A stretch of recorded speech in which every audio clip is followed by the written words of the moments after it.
la meilleure décision de ma vie aujourd'hui, c'est d'avoir quitté mes études et de faire ce que je fais aujourd'hui. Aujourd'hui, je me suis posé avec un sacré entrepreneur. Jules, c'est un gars peu connu, mais à 22 ans, il a monté Netcord, une agence spécialisée dans la création de communautés Discord. Ce qui est certain, c'est que si jamais la page qui est en train de s'écrire, elle te va pas, faut la déchirer, tu vois. À son âge, il a déjà signé Louis Vuitton, le PSG et Squeezie comme client. Mais ce qui est unique avec Jules, c'est pas forcément ses accomplissements, c'est surtout sa façon de penser. Il y a deux tragédies qui peuvent t'arriver, c'est de n'atteindre aucun de tes rêves et c'est de tous les atteindre. Ouais. Aujourd'hui, on s'est assis pour parler du vrai entrepreneuriat, ce que tu dois prioriser pour progresser, l'importance de la compétition et surtout comment réussir dans le monde moderne actuel. Même si j'avais donné 100% de ma boîte, ça aurait été excellent choix, tu vois. Ouais. Aujourd'hui, tu es un des rares entrepreneurs de 22 ans qui peut dire que tu as travaillé avec le PSG, Squeezie et Louis Vuitton. Qu'est-ce que ça t'a appris sur l'entrepreneuriat, sur toi, que tu n'aurais pas pu apprendre normalement? Ouais, c'est une excellente question. En fait, ce que ça t'apprend, c'est toujours la même chose. En fait, ces sujets-là, tu vois, quel est le dénominateur commun de Squeezie, le PSG et Louis Vuitton? C'est que c'est des leaders de secteur, en fait, des leaders d'industrie, tu vois. Et donc, en fait, quand tu veux bosser, il y a deux parties, en fait. Il y a comment tu fais pour bosser avec ces gens-là, et ce que ça t'apprend de gagner la confiance de ces gens-là, Ouais. et comment tu gardes la confiance de ces gens-là. Et la réponse est à peu près la même pour les trois. Pour gagner leur confiance, il faut se comporter comme un leader. En fait, un leader ne choisit qu'un leader, tu vois. Donc, il faut te comporter, te présenter. Enfin, moi, en tout cas, c'est toujours comme ça que j'ai amené le sujet. Il faut se comporter comme un leader de secteur, quoi. Donc, un leader de secteur, c'est quelqu'un qui va innover. C'est quelqu'un c'est quelqu'un qui d'abord sur les fondamentaux n'a plus rien à prouver et est parfait. Donc, en fait, quand tu viens les convaincre, il faut montrer que sur les fondamentaux et toutes les exigences de base, t'es parfait, tu remplis le taf. Et ensuite, c'est comment, tu vois, un leader de secteur, c'est quelqu'un qui va innover, tu vois. Donc, comment tu vas apporter de l'innovation au service que tu vas vendre, en fait. Et comment tu vas les aider. Et en fait, comment aussi tu vas continuer, tu vois, le troisième point, c'est est-ce que tu as bien compris l'essence de ce qui fait que c'est devenu des leaders de secteur, tu vois. Un leader de secteur est très attaché à ce qui fait sa singularité, tu vois. Qu'est-ce que tu peux leur apporter, eux, dans ce qu'ils ont déjà aussi Dans ce qu'ils ont déjà, et tout en, et c'est là où tu es un petit peu schizophrène, tu vois, des fois, c'est qu'il faut apporter, bon, les fondamentaux, bon, ça, voilà, il faut être parfait là-dessus. Et s'il y a un petit point, tu vois, pour Louis Vuitton, ça va être, pour ces trois-là, d'ailleurs, nous, c'est plutôt des questions de sécurité, dans mon taf, les fondamentaux. Si jamais t'es pas parfait sur la sécurité, tu peux pas gagner. Je me souviens très bien de l'appel d'offres Louis Vuitton, PSG, etc. Évidemment, si t'es pas parfait sur la sécurité, sur les trucs de base, tu peux pas gagner, tu es directement disqualifié. C'est le truc que tu as en tête avant, tu as identifié avant de pouvoir discuter avec ses clients, plus ou moins, quel est le levier, quelle est la chose sur laquelle, toi, il faut que tu sois bon pour pouvoir arriver au résultat que tu recherches, ou tu apprends ça sur le tas?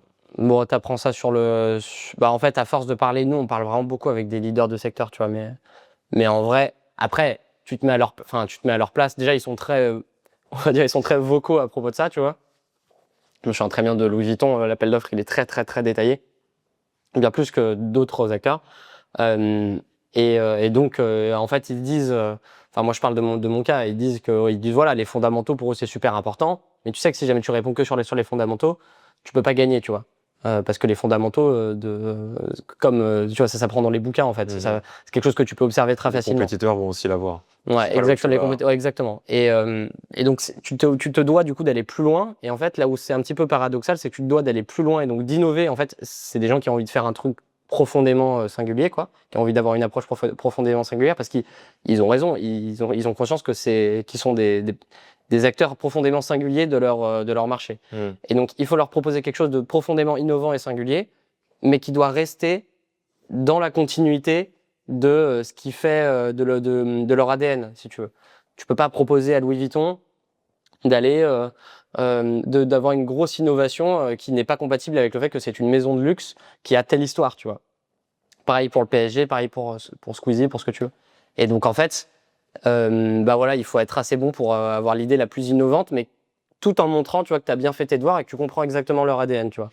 Et donc, en fait, pour signer des gens comme ça, voilà, pour moi, c'est un peu les trois piliers. Du coup, ça se ressent dans les présentations, tu vois. Les présentations que j'ai fait pour ces trois-là, c'est très rapide. très très peu de temps sur les fondamentaux. Je montre que t'as bien fait tes devoirs, donc les fondamentaux et que t'as bien compris leur ADN. Et en fait, moi, quand je pitch ces gens-là, c'est 90% de la reco, c'est les fondamentaux, vous avez compris qu'on les a bien. Donc la confiance, qu'est-ce qu'on a fait avant, un petit retour sur les fondamentaux, c'est 10% de ce qu'on présente et de notre approche. 10 autres pourcents qui est très important, qui est votre ADN, comprendre qu'on a bien fait nos devoirs et qu'on comprend ce que ça veut dire. Aujourd'hui, une marque PSG, une marque Squeezie, une marque, c'est plutôt GP Explorer, nous, et une marque Louis Vuitton, par exemple, pour citer cela. Et ensuite, c'est 80% de comment on innove, en fait, et comment ce qu'on est en train de vous proposer, on est les seuls à pouvoir le délivrer, et ça fait sens avec votre ADN, et ça va nous permettre d'aller chercher des résultats exceptionnels, quoi, en fait. Montrer pourquoi t'es unique. Et ouais, du coup, c'est ça. Avec toute cette, c'est une réussite qui est quand même assez jeune par rapport à aujourd'hui, ce que tu as pu accomplir avec ton âge. Est-ce que tu n'as pas eu ce syndrome un peu de l'imposteur à un moment de te dire, je suis face à ces grosses marques, je suis face à des personnes qui ont aussi une certaine importance, en tout cas qui ont une réussite dans leur domaine. Tu as déjà fait face un peu à ce syndrome de l'imposteur de qu'est-ce que je fous là en fait? Ouais, non, non, parce que pourquoi je l'ai pas eu? En fait, je pense que je l'ai eu, mais c'est contrebalance. Non, en fait, je l'ai pas eu. Je pense que, alors, il y a un truc où j'ai un petit peu un avantage comparatif, je pense, vis-à-vis d'un mec moyen qui se lancerait à l'âge auquel je me suis lancé. Parce que Louis Vuitton, en fait, je les ai signés 19 ans. Le GP Export, c'est mon 3e client. Donc, j'avais 18. Et le PSG, ça doit être à 20 ans, tu vois. Le PSG, j'avais quand même bien plus de billes. Mais pour les 2 premiers, c'est juste... Alors, il y a 2 trucs qui font que je me suis pas trop posé de questions, c'est j'ai quand même une tendance à avoir une grosse confiance en moi assez naturelle, en fait. Je pense qu'il est très lié à l'éducation que j'ai eue, l'amour de mes parents, etc., tu vois. Enfin bon, une psychologue pourrait être plus précise sur ça, tu vois, mais moi, c'est le constat que j'en fais, c'est que j'ai vraisemblablement, c'est pas quelque chose que j'avais conscientisé avant peu, mais voilà, je pense que je pars avec une confiance en moi qui est plus grande que la moyenne. Et donc, en fait, même à 18 ans, quand j'avais pas encore de clients, en fait, et que je parlais avec le GP Export, j'étais très assuré, quoi. Le deuxième point, c'est que j'ai un gros esprit de compétition. Et donc, en fait, ça annule tout le reste, tu vois. En fait, moi, j'ai un vrai, c'est pas maladif, quoi, mais c'est très, très, très ancré chez moi. Et donc, en fait, je sais que quand je parle au GP Export, quand je parle au Vuitton, je sais qu'il y a des gens qui sont en face de moi. Maintenant, je les connais. À l'époque, je les connaissais pas forcément bien. Et que je veux tout faire pour gagner, quoi. Et donc, ça couvre, en tout cas, ça a jamais laissé de place un peu à ce syndrome de l'imposteur que j'ai jamais vraiment eu. Et je pense qu'il y a le 3e point, c'est aussi que je suis sur un secteur qui est très jeune, très innovant, et donc sur lequel, on va dire, j'ai pas un gros acteur qui est là depuis 60 ans et qui fait tout mieux que les autres, etc. Et où je me dis, ah putain, je suis moins bon. Moi, je suis convaincu qu'on est depuis le tout début, je suis convaincu, je vois très bien ce que font tous les autres, etc. Je suis convaincu qu'on est 10 fois meilleur que le compétiteur le plus proche, quoi, en fait. Donc, du coup, ça annule à peu près tout. Et j'en étais déjà convaincu dès le départ, même si on l'avait pas encore prouvé, qu'on l'avait pas encore fait. Vu que je voyais très bien, c'était tangible pour moi ce que les autres faisaient et ce qui allait se passer s'ils bossaient pas avec nous, j'arrivais à m'imaginer qu'est-ce qu'on pourrait faire, comment on pourrait améliorer chaque partie qui était améliorable selon moi, quoi. Et donc, on allait avoir un meilleur résultat, quoi. Et donc, ce désir un peu de réussite, de pouvoir gagner par rapport aux compétiteurs, pour toi, il arrive quand? Parce que tu as fait du ski de haut niveau, si je me trompe pas. Par rapport à ton passé, comment est-ce que tu as développé un peu cette approche? Est-ce que tu as déjà toujours eu ce désir de gagner, de progresser? Comment ça joue un peu avec ton passé un peu plus jeune, le ski à haut niveau? Bon, je pense que tu as un truc qui est dans les gènes. Il doit y avoir un truc qui se passe, tu vois. Je pense que tu as un truc qui est dans ton code génétique. De vouloir gagner, en tout cas la compétition, de vouloir progresser. Ouais, mon père, il est comme ça, tu vois. En vrai. Mon père, il est comme ça. Donc, donc t'as 2 trucs. Je pense qu'il y a un truc génétique de tu l'as ou tu l'as pas. Et il y a un truc de par mimétisme, quand t'es un enfant, surtout quand t'es un petit garçon, tu vois, bah, tu regardes comment fait ton père. J'ai pas de grand frère, donc comment fait ton père, et tu vois, tu t'essayes de mimer, tu vois. Et mon père a toujours fait énormément de sport, a toujours été un esprit de compétition exacerbé. Et effectivement, tout ça, ensuite, dans ma construction personnelle, a été, encore une fois, exacerbé par le sport, en fait. Donc, effectivement, le sport, alors c'est le ski, effectivement, je fais du ski depuis de très très jeune jusqu'à 18 ans en compétition, mais surtout en compétition très forte de 8 à 18 ans globalement. Et je pense qu'en fait quand t'as constamment, j'ai eu beaucoup le goût de la défaite quoi quand j'ai fait du ski quand même, parce que je venais de Lyon, donc j'étais pas de la Vallée. Et moi, j'étais au club des sports avec des gosses de la Vallée, etc. Donc, t'es vraiment Et la un peu ces ski. deux équipes, t'as le mec qui vient de la ville et le mec qui est dans la vallée. Ça Ouais, mais bon, on était deux, tu vois, dans le club. Quand tu te bats tous les jours, en fait. Les mecs te détestent. Les mecs te détestent et ils sont en plus meilleurs. Donc, tu dois te battre, voilà. Donc, je m'entraînais énormément. Mon père me poussait énormément aussi. Il avait raison. Et je pense que ça a créé un truc. En vrai, je connais personne dans mon entourage, au sens de mes amis, qui a un esprit de compétition à part mon autre ami avec qui j'ai fait du ski de mes 8 à mes 18 ans, qui je pense on a à peu près le même esprit de compétition. Mais à part lui, en vrai, je connais personne dans mon entourage qui a un esprit de compétition aussi. Et mon frère, pareil, aussi exacerbé quoi. Et en vrai, c'est un excellent moteur. C'est pas, moi, je trouve que c'est pas très, tant que ça reste sain, c'est un excellent moteur. Et c'est, en vrai, si je suis honnête, je pense que c'est si c'est pas la raison, c'est une des raisons principales de ce qui a fait que je me suis lancé jeune quoi et que j'avais très envie et que c'était plus facile pour moi de pas sentir d'illégitimité à parler à des gros acteurs et même juste de se dire fuck je dois dire fuck à peu près tout le monde qui était mon monde jusqu'à mes 18 ans pour partir sur une voie un peu plus singulière parce que c'est la voie en vrai l'entrepreneuriat c'est la voie où la compétition est la plus Ouais. est la plus libre tu vois c'est la plus grosse compétition mondiale parce que quand tu es dans une entreprise tu te bats avec ta compétition c'est tes employés peut-être les concurrents de ta boîte etc mais voilà alors que là entrepreneurial, c'est marché entrepreneurial c'est énorme quoi. Et justement, quand est-ce que tu as fait ce switch de appliquer ce désir de réussite, de compétition sur le côté entrepreneurial? Ça arrivait quand dans ton parcours? Moi, je trouve que alors, ça arrivait tôt à l'échelle d'une vie. Moi, je trouve que ça arrivait tard à l'échelle de ma vie actuellement, quoi. Parce que, en fait, j'ai passé les 18 premières années de ma vie, je savais même pas ce que voulait dire le mot entrepreneuriat, quoi. Alors, j'ai un père, encore une fois, je pense qu'il y a un truc dans les gènes. J'ai un père qui est entrepreneur, quand même. Donc, en fait, mon arrière-grand-père, quand il est arrivé en France, il a créé une boîte dans le BTP, globalement, qui a été reprise ensuite par mon grand-père, puis par mon père. Sauf que l'aventure s'est arrêtée avec mon père il y a 10-12 ans, je crois, il y a 12 ans. Donc j'avais encore 10 ans, donc j'étais petit. Et donc il est reparti sur une voie un peu plus classique, quoi. Et donc en fait, j'étais encore trop jeune pour comprendre vraiment le monde ce que c'est un chef d'entreprise, l'entrepreneuriat, etc. Et à l'époque, en vrai, il n'y avait pas encore le mouvement entrepreneurial. Quand j'avais 15, 16, 17 ans, il n'était pas aussi présent que maintenant. Là, maintenant, tout TikTok, je peux pas passer à côté de ce mouvement-là. Mais moi, à l'époque, c'était pas du tout le cas. Et en fait, mon but, c'était je voulais devenir soit sportif, soit journaliste sportif. Je voulais bosser dans le sport, parce que j'adore ça. Je kiffe le sport, j'en fais tous les jours. Et genre, c'est ma passion, en vrai. Et en fait, j'ai découvert l'entrepreneuriat quand j'ai arrêté mes études de droit. Parce que il y a pas d'école de journalisme. Enfin, s'il y a des écoles de journalisme, mais j'ai été refusé à toutes. Enfin, genre vraiment, Parcoursup, j'ai eu 0 vœu. Je sais pas, j'ai encore jamais rencontré quelqu'un qui avait fait la même prouesse que moi. C'est vraiment, j'ai ouvert l'appli et j'ai eu 0. C'est-à-dire que j'avais fait mes 10 vœux. Pas que j'avais pris 2-3 vœux. Hein. J'ai eu 10 vœux, j'avais rien. Donc je suis quand même allé. C'est peut-être une bonne chose. Maintenant, ça t'a permis d'ouvrir des portes de peut-être là où tu t'es plus épanoui derrière. Ouais, je pense que dans tous les cas, j'aurais pu faire n'importe quoi. J'aurais été rattrapé par ce désir de. Ouais, parce qu'au final, j'ai quand même réussi à rentrer dans une école de droit un peu pas en bidouillant, en magouillant peut-être. Ouais, c'est un peu un entre-deux entre bidouillant et en me débrouillant, on va dire. Mais oui, c'est un petit peu un entre-deux, quoi. Et en fait, en arrivant là-bas, au début, c'était très cool parce que tu parles d'histoire, en fait, en études de droit les premiers mois et demi.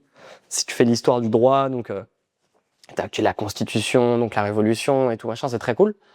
Et puis d'un coup, en fait, il y a un mec qui arrive et qui te dit bon, maintenant, on va faire du droit pur. Et là, j'ai pas fait 2 jours. J'ai fait premier jour, on en a fait, je suis putain. Deuxième jour, je suis revenu, c'était toujours la même chose. Je me suis barré.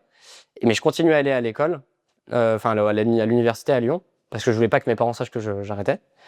Et je savais pas de plan de secours. Et du coup, je lisais des bouquins. Et en fait, en lisant des bouquins sur l'économie et tout, j'ai lu un bouquin sur l'entrepreneuriat.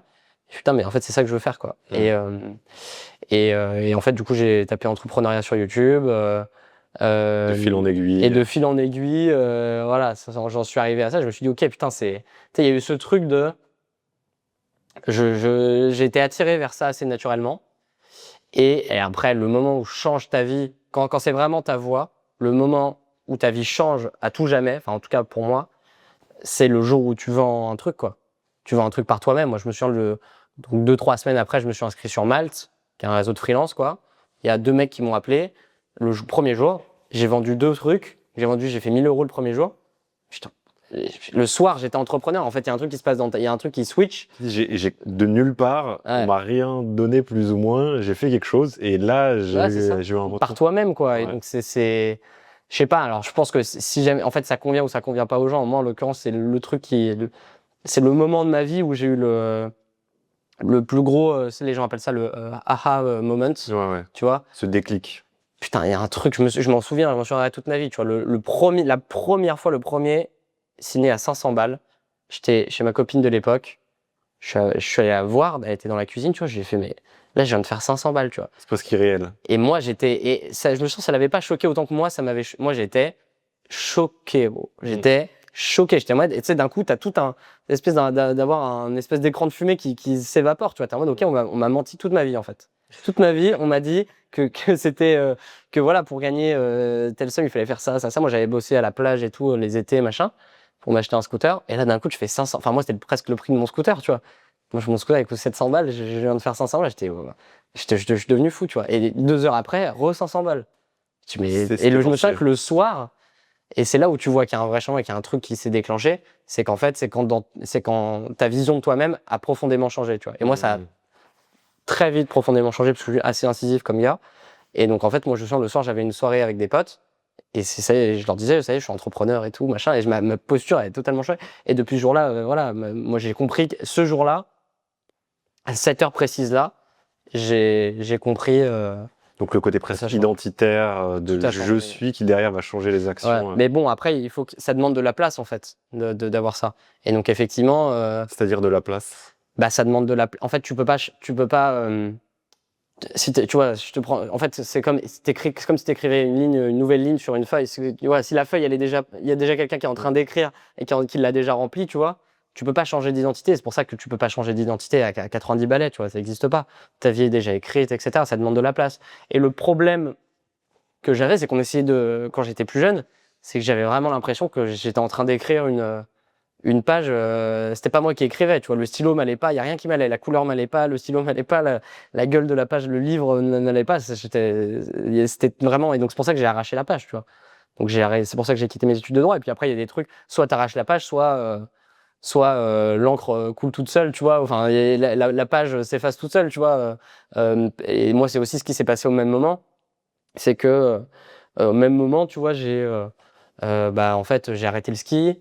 Tu vois, tous les trucs qui me rattachaient un petit peu à une identité propre, tu vois, sont arrêtés. Donc j'ai arrêté le lycée, forcément, vu que je rentrais en études supérieures. Ensuite, j'ai arrêté mes études. Au même moment, dans la même semaine, en gros, le ski, c'était fini, quoi. Et moi, à Lyon, j'avais mon scout. J'étais très fier d'avoir un scout. Et c'était vraiment une vraie brique de mon identité. Parce que j'étais un peu le mec qui avait un scout, tu vois. J'avais dormi. Mais en vrai, quand t'as 16, 17, 18 ans, c'est ça, tu vois. Vraiment, un des moments où ma vie aussi a changé plus tôt, c'est quand j'ai eu un scout. D'un coup, t'es très libre, en fait. C'est plus la même chose. Tes parents t'emmènent plus, etc. C'est trop cool. Et ben, je me suis fait taper mon scout, je me suis fait voler et tout machin. Enfin, il y a plein de trucs, en gros, à ce moment-là de ma vie, qui ont fait que du jour au lendemain, tu te réveilles et t'as plus d'identité, tu vois. Et la nature a horreur du vide, donc il faut que tu cherches quelque chose, quoi. Tu cherches quelque chose. Et donc, tu conseillerais aux gens d'essayer peut-être de réussir à faire de l'espace dans la page, quoi, pour pouvoir peut-être voir d'autres choses émerger. Il faut pas quitter sa meuf ou quitter ses études juste pour voir qu'est-ce qui en ressort, mais. C'est de prendre de l'espace, au moins un minimum du recul sur la direction actuelle et voir. Ce qui est certain, c'est que si jamais la page qui est en train de s'écrire, elle te va pas, faut la déchirer, tu vois.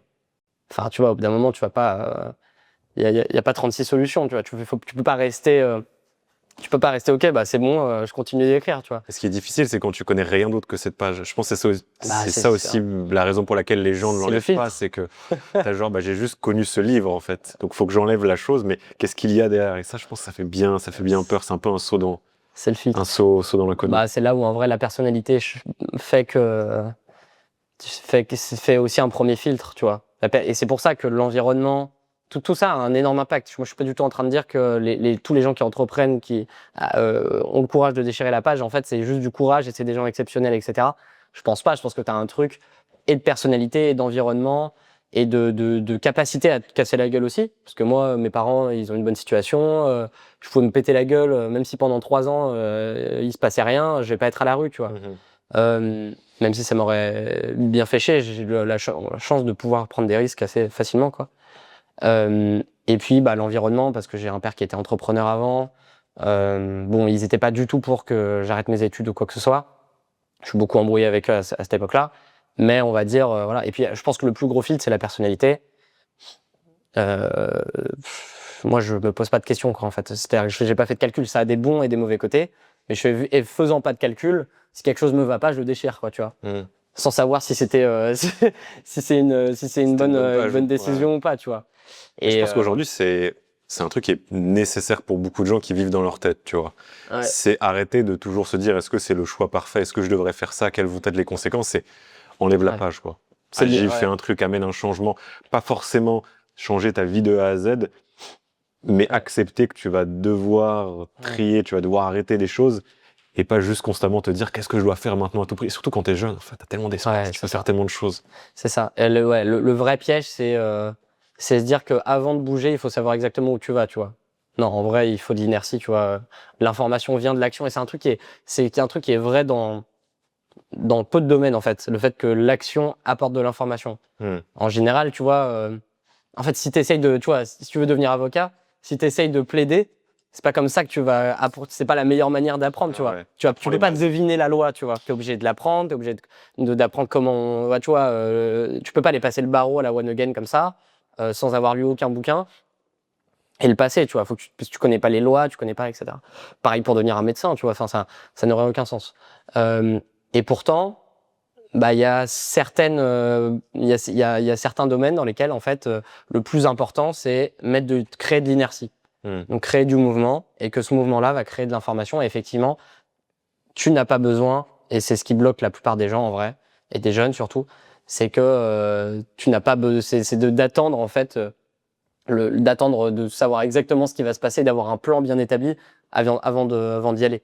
Ce qui est totalement incompatible avec la pratique de l'entrepreneuriat, en tout cas comme moi je l'ai connu, où c'est vraiment, tu te lances sur un truc sans vraiment savoir où tu vas, ça crée de l'inertie et puis cette action crée de l'information et ensuite il faut que tu sois assez bon pour en fait, donc mettre énormément d'actions en place sans savoir exactement où tu vas, ça va créer de l'information et ensuite traiter cette information pour mettre en place encore plus d'actions, mais un peu plus éclairées, on va dire. Et petit à petit, tu t'apprends de plus en plus, et ta vision est de plus en plus... voilà, au début, tu es vraiment dans un brouillard, et le brouillard s'épaissit petit à petit.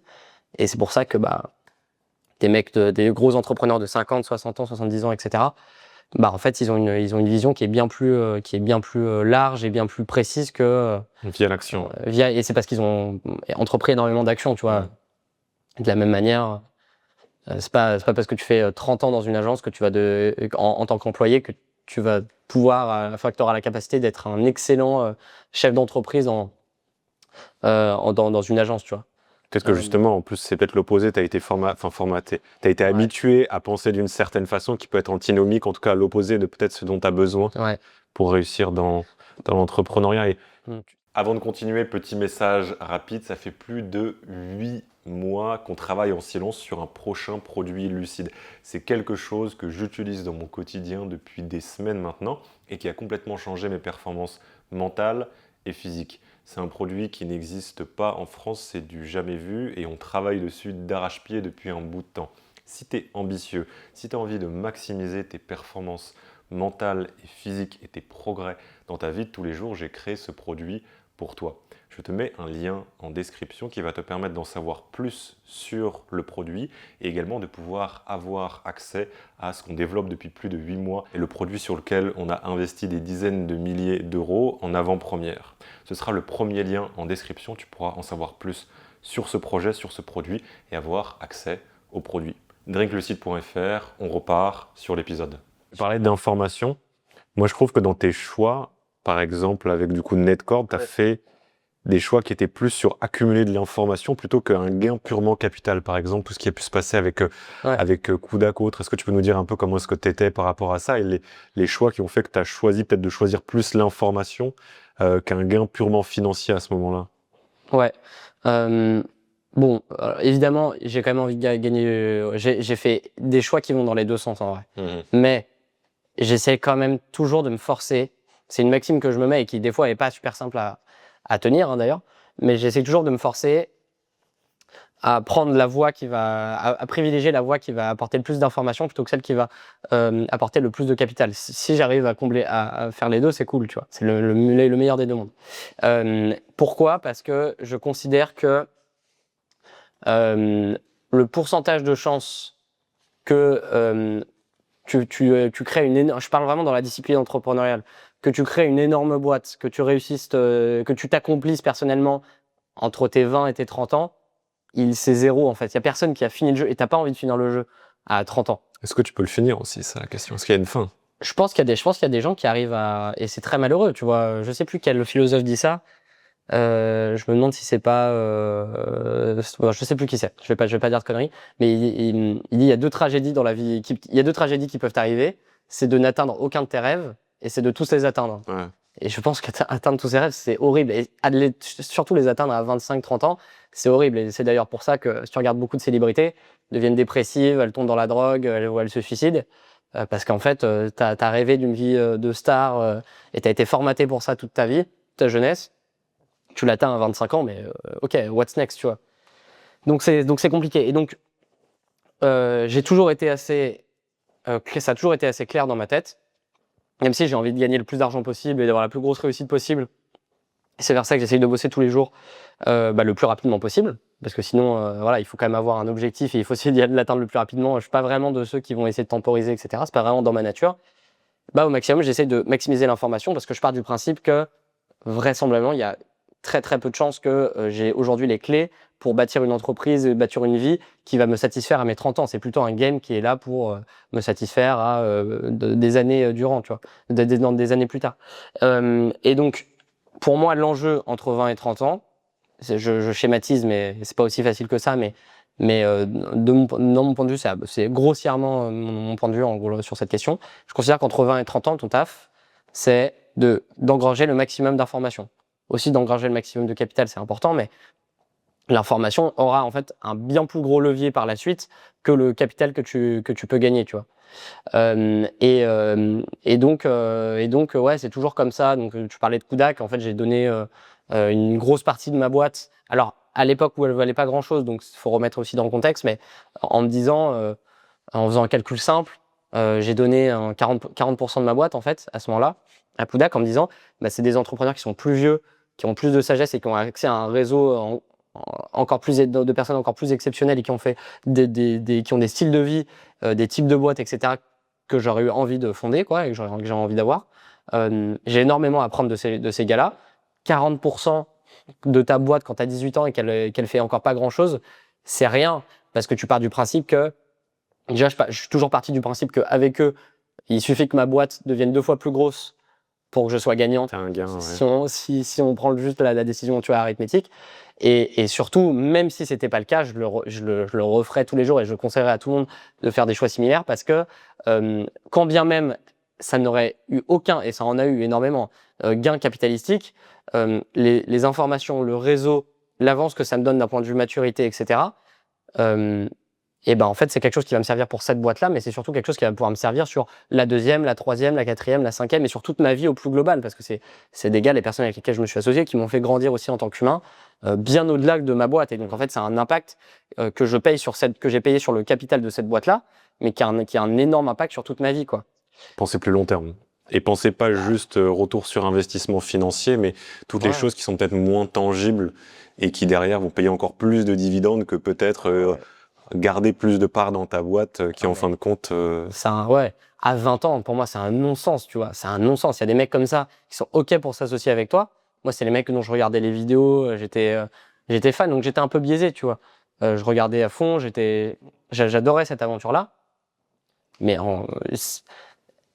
pouvoir être au contact de ces gars-là quotidiennement, faire partie de leur réseau et surtout les conseils qu'ils te donnent, la maturité qu'ils te donnent, c'est des gens qui sont similaires, parce que moi c'est aussi ça, hein, je me serais pas associé avec n'importe qui, les gars qui sont similaires à moi, donc je sais que ils ont dû passer par des épreuves similaires, donc ils ont déjà les clés, etc. Des mecs qui approchent la trentaine maintenant, moi je suis dans le début de la vingtaine, c'est évident que c'est des personnes qui peuvent te faire gagner des années, et en fait à 20 ans, la ressource qui a le plus de valeur pour toi, c'est ton temps.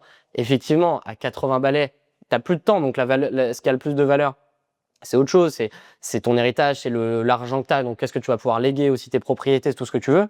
Mais à 20 ans, tu vois, à 20 ans, tout est à construire. Donc en fait, surtout ta première boîte, une boîte en France, elle a 90% de chances de se casser la guelle, de jamais rien valoir. Va parier pour essayer au moins de récupérer des choses pour toi, d'informations, de te développer. T'as 90% de chances que ta boîte, elle se vende pas. Et quand bien même elle se vend, moi j'ai toujours été, et je suis toujours persuadé, que Netcord aurait jamais été Netcord et aurait jamais eu le niveau de succès qu'elle a eu, même si pour moi mes ambitions sont bien autres, tu vois. Mais elle aurait été plus que 2 fois plus petite, cette boîte, si je m'étais pas associé avec eux. Donc juste d'un point de vue arithmétique, c'était un excellent choix que je referais tous les jours, même si à l'époque tout le monde m'a dit de ne pas le faire et que c'était complètement con. Mais bon, ça T'as écouté ton instinct. Bah ouais, non, mais non, franchement, j'ai réfléchi, tu vois, franchement. Instinctivement, de toute façon, je voulais le faire, mais ensuite j'ai réfléchi, je me suis dit, ok, qu'est-ce que tu as y gagné et quand tu regardes, bah ok, je paye le prix, je paye 40% sur une boîte qui potentiellement déjà, de manière arithmétique, va faire 2 fois 2 juste parce qu'ils sont au capital. Et les conseils, ce que ça va me faire gagner comme expérience en tant qu'entrepreneur. Et puis même si c'est pas le cas, soit elle va au sol et donc les 40% en fait c'est zéro, soit elle se vend et bah du coup j'ai perdu un peu de capital et de sortie à la revente, mais enfin tu vois, vraisemblablement à ce moment-là j'avais 18 ans, je dis ce sera quoi dans 5, 6, 7 ans, en gros à 25 ans je me retrouve avec des années d'avance sur le niveau d'information que j'aurais eu, le niveau de réseau, le niveau de maturité de ce que tu veux, que j'aurais eu à 25 ans si j'avais pas été avec eux. Et donc pour la boîte d'après ça va être un leverage, c'est pas x2, c'est bien plus. Et donc effectivement en partant du principe que la ressource qui a le plus de valeur quand t'as 20 ans, quand j'avais 18 ans, tu vois, c'est mon temps et c'est toujours mon temps, et le niveau d'information que j'ai, c'est ce que t'as le plus aussi, que tu peux plus te donner. C'est pour ça que c'est ta ressource numéro 1. Et bah du coup ok, let's go. Si les mecs ils peuvent me faire gagner du temps et me faire gagner de l'information, j'aurais pu donner. Moi, j'estime que ça aurait été un bon choix, mais si j'avais donné 90%, mais si j'avais donné 100% de ma boîte, ça aurait été un excellent choix. Je sais pas si je l'aurais fait à l'époque, parce que j'étais un peu en mode, il faut que je garde il faut que je garde l'emprise sur ma boîte et tout. Je les connaissais pas non plus si bien que ça personnellement et tout, ça s'est fait rapidement. Mais après coup, tu vois, même si j'avais donné 100% de ma boîte, ça aurait été excellent choix, tu vois. Ouais. Évidemment, si tu regardes les success stories de beaucoup des plus gros entrepreneurs du monde, tu vois, souvent c'est des gars, c'est pas pour rien, tu vois, qu'ils arrivent à créer des choses exceptionnelles dans le cours d'une vie. C'est parce qu'en fait ils ont été au contact de personnes exceptionnelles dans leur vie. C'est un petit cercle, les gens exceptionnels, un très petit cercle. Parce que c'est des personnes qui ont un niveau de compréhension, d'information et de réseau qui leur permet qui leur permet de compresser le temps en fait, et donc d'atteindre des résultats exceptionnels sur le cours d'une vie qui est en fait la vie d'un homme en activité, c'est quoi, 50, 60 ans, c'est très peu pour créer quelque chose d'exceptionnel. Ces gens-là arrivent à le faire justement parce qu'ils ont accès à un niveau d'information. C'est des gens et c'est des personnes aussi hors normes, mais au-delà de ça, ils ont accès à un niveau d'information, à un niveau de réseau, etc., qui est exceptionnel, que le commun des mortels, auquel le commun des mortels n'a pas accès. Donc au maximum, tu peux te rapprocher de ça. Au maximum, tu vas pouvoir compresser le temps et créer des choses exceptionnelles et avoir plus de clés même pour réussir ta vie d'un point de vue plus global, parce que l'entrepreneuriat est qu'une partie du voyage, quoi. Le plus possible dans ses connaissances à soi, donc l'information, mais aussi les gens qui nous entourent, tout le network, l'entourage, est-ce qu'on va pouvoir apprendre à C'est ça. À ce niveau, c'est quelque chose que je conseille, mais quasiment tout le temps. Je trouve qu'aujourd'hui, avec le contenu, surtout sur l'entrepreneuriat, les gens ont une obsession sur le gain financier. Et le gain financier le plus vite possible. Parce qu'en plus, c'est ça qui vend. Donc évidemment, on va te dire que tu peux avoir ce 10 000 euros. Maintenant, ça monte. Hein, avant, c'était 10 000. Maintenant, on est monté plutôt à 50 000 euros par mois. Ah ouais. Tranquille, sans rien faire. Voilà, avec ce business model qui vient des États-Unis. Hein. Donc, non, on ne connaît pas. C'est un truc bizarre. Mais bientôt, ce sera la Chine. Ah ouais, ça va changer. Ça va être la Chine, ça. Et je vois tous ces entrepreneurs qui sont très jeunes, qui se lancent. Il n'y a que le retour est forcément financier. Le retour sur investissement doit être financier. Sinon, ce que je fais, ça n'a pas de sens, ou je fais la mauvaise chose. Alors qu'en fait, comme tu le dis, à cet âge-là, le truc sur lequel tu dois te concentrer, le retour sur investissement, c'est toi, c'est l'entrepreneur en fait. Ouais. Et à partir du moment où tu es l'entrepreneur qui peut avoir les résultats, tu le mets dans n'importe quel environnement, il va s'en sortir. Le problème, c'est que trop de gens, j'ai l'impression, sacrifient l'entrepreneur, sacrifient l'information, les connaissances, au profit d'essayer d'avoir du profit justement. Mais ça met du temps à arriver, et tu vois des gars qui se cassent la gueule pendant longtemps, qui galèrent avec tout le contenu. T'en parlais avant de l'information, au début tu as commencé un peu avec YouTube, des informations que tu pouvais avoir là. Comment est-ce que tu vois l'écosystème, on va dire, d'information, de contenu lié à l'entrepreneuriat, comment est-ce qu'il a changé selon toi, le bon, le moins bon aujourd'hui, par rapport à toi, ce que tu as pu connaître? Ouais. Moi, en fait, j'ai toujours été très perméable à ça. Moi, je trouve que c'est vraiment pas bien. Je trouve que, en fait, 90% du contenu, il faut être très. Moi, en tout cas, c'est pas ce que ça m'a rien apporté de bon. Faut prendre pour du recul. 90%. Mais même, je pense qu'il faut pas regarder ce que font les autres.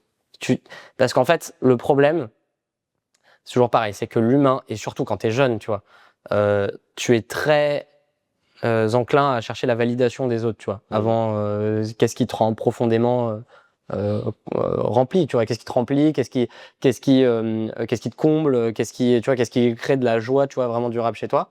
Et donc en fait, tu délègues un petit peu la prise de décision, tu vois. Donc en ce moment, t'as l'OFM, t'as machin.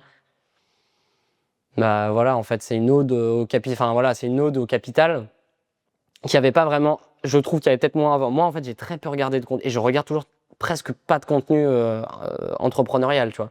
Et je trouve que d'ailleurs, les gens qui regardent le plus de contenu entrepreneurial, c'est les gens qui mettent en place le moins d'actions entrepreneuriales, tu vois. Parce que du coup, en fait, quand tu bosses 12, enfin moi, quand je bossais au plus haut, tu vois, quand je bossais, parce que c'est par période, tu vois, en ce moment je bosse un peu moins, mais il y a eu des périodes, j'ai bossé 10, 12, 15 heures par jour. Mais mec, je bosse 10, 12, 15 heures par jour, j'ai une heure pour me détendre, pour regarder un truc par jour. Je vais certainement pas regarder un truc sur l'entrepreneuriat, tu vois, c'est sûr. Et même au tout début, moi, en fait, j'ai regardé. Alors c'est bien, moi, je trouve que le bon côté d'aujourd'hui, c'est que t'as plus de contenu, donc tu peux plus facilement trouver des gens qui te ressemblent. Voilà, moi à l'époque, c'est très facile en fait. J'ai tapé entrepreneuriat sur YouTube quand j'ai compris ce que c'était l'entrepreneuriat et que ça m'intéressait. Je suis tombé sur une vidéo de Yomi, j'ai regardé la vidéo, j'ai capté que c'était pas pour moi, tu vois. Je pense que pour plein de personnes, ça aura un meilleur écho. Moi, ça m'allait pas. Mais Yomi, par contre, il parlait dans une de ses vidéos, il disait genre le top 20 des business pour 2022 ou un truc comme ça. Il le fait chaque année, tu vois, je crois. Ça doit trop bien marcher d'ailleurs. Et en 1, il mettait le dropshipping et tout évidemment, tu vois. Et donc en 2, il mettait l'agence. J'ai capté qu'il vendait des formations de dropshipping. Je dis ok, l'agence, ça doit être pas mal. J'ai tapé agence, je suis tombé sur les vidéos de Théo, Lyon. Et lui, mon associé par la suite. Mais du coup, à l'époque, Théo, quand j'ai commencé à regarder ses vidéos, vu qu'ils ne vendent pas de formation, déjà, ça paraît déjà un peu plus authentique, mais surtout, j'ai vu un mec qui me ressemble, tu vois. Tu sais, je le connaissais pas, mais je savais que ça pourrait être mon pote, tu vois, et qu'on était très similaires sur pas mal de points. Tu vois, ça se ressent quand t'as une connexion. Tu sens que quelqu'un en fait pourrait être ton pote et que tu pourrais connecter, tu vois. Et enfin, c'est qu'il a pris qu'il a en tout cas vraisemblablement un style de vie et des principes, tu vois, qui sont plus similaires aux tiens à ce que toi tu veux faire. Et j'ai ressenti ça et donc en fait, ça a été mon modèle, ça a été ça, tu vois. Donc au lieu de chercher la validation, chercher peut-être un créateur où tu vas pouvoir te dire humainement, ça me ressemble et ça ressemble peut-être ce à quoi j'aspire, plutôt que de te dire je vais rechercher à entendre ce que je veux entendre, qui est peut-être pas forcément toujours la bonne chose. Ouais, de fou. Et en fait aussi le problème c'est que les gens se disent le mec qui a le plus d'abonnés, c'est donc celui qui est le plus validé socialement et donc c'est celui auquel j'ai envie de ressembler, surtout quand t'es jeune, je pense. Hein. Théo, il avait pas beaucoup d'abonnés à l'époque. Hein. Moi, c'était plus, enfin, tu vois, si j'avais suivi cette logique, c'était fallait regarder Yomi, fallait regarder d'autres gars. qui ont pris des voies qui sont pas forcément celles qui m'auraient rendu le plus heureux, tu vois, je pense.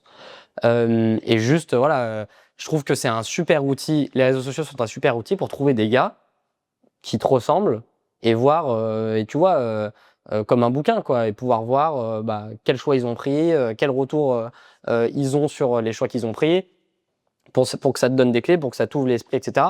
Et également voir des gars qui n'ont aucun rapport avec toi et qui peuvent t'ouvrir à d'autres thématiques, tu vois. Et moi, c'est vrai que ça m'a beaucoup aidé à, en fait, à trouver des gars qui, je trouve, me ressemblaient et en tout cas, semblaient faire des choses qui pourraient me plaire, et de pouvoir creuser ce sujet-là et appliquer et m'inspirer d'eux pour appliquer de mon côté. Et ensuite me faire mon propre avis. C'est ce qui s'est passé. Là où j'ai vraiment l'impression que, en fait, on en parlait juste avant de lancer, tu vois, mais qu'en fait, t'as beaucoup de jeunes qui détestent les cours, qui détestent le modèle classique qui leur est proposé, et donc qui renient ce modèle parce qu'ils sont en mode j'ai pas envie de déléguer ma vie à un système qui me va pas, etc. pour le déléguer et à quelqu'un d'autre, en fait. Tu vois, les mecs qui font en fait, en ce moment, c'est les mecs que je vois tout le temps sur les contenus verticaux qui font de l'OFM ou de l'infoprenariat, etc. Et donc qui font énormément de vues sur ça, qui ont énormément de validation sociale, qui en plus te le montrent parce qu'ils montrent les nanas avec lesquelles ils sont, tout ce qui moi, ce qui me titillait aussi quand j'avais 17, 18, 19 ans, tu vois, les belles voitures, le lifestyle, etc., tout ce que t'as pas, en fait. Et du coup, voilà, on va dire, ça brouille ton jugement parce que tu te demandes plus quel chemin je vais prendre, mais comment je fais pour aller le plus rapidement au résultat, tu vois. Ouais. Et donc c'est très bizarre comme manière de, enfin, en tout cas, c'est pas quelque chose que je recommanderais parce que je pense que, à part par coup de chance, il y a quand même une plus grosse probabilité que ça crée du malheur, tu vois, à terme, parce que c'est pas un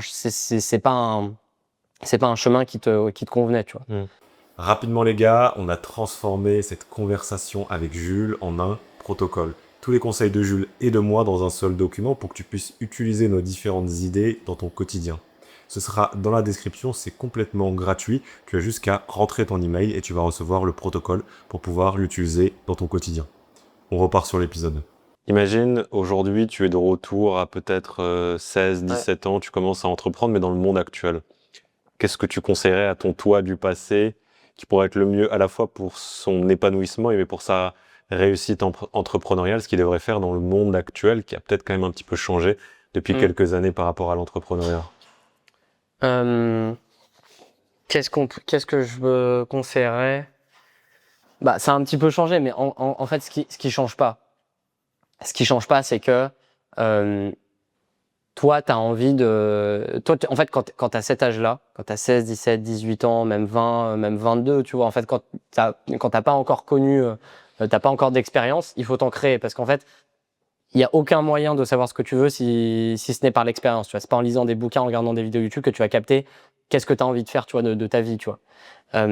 Donc, je pense que d'ailleurs, et je le mets tu vois, dans cette quête d'information quand t'es jeune, qui est très importante parce que l'information la plus importante que tu vas aller chercher, tu vois, que tu dois aller chercher dans ta vingtaine, avant 30 ans, etc., c'est qu'est-ce que tu as envie de faire de ta vie, tu vois, quoi tu as envie qu'elle ressemble, en fait. C'est quoi, pourquoi tu es là, tu vois, qu'est-ce qu'une vie réussie pour toi, tu vois, selon ton propre jugement et pas selon le jugement des autres, tu vois, auquel tu es très, très assujetti quand tu es jeune.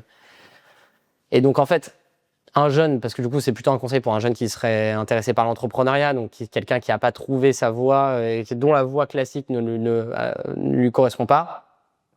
Ouais, il faut tester des trucs, quoi. Il faut tester un maximum, mais tester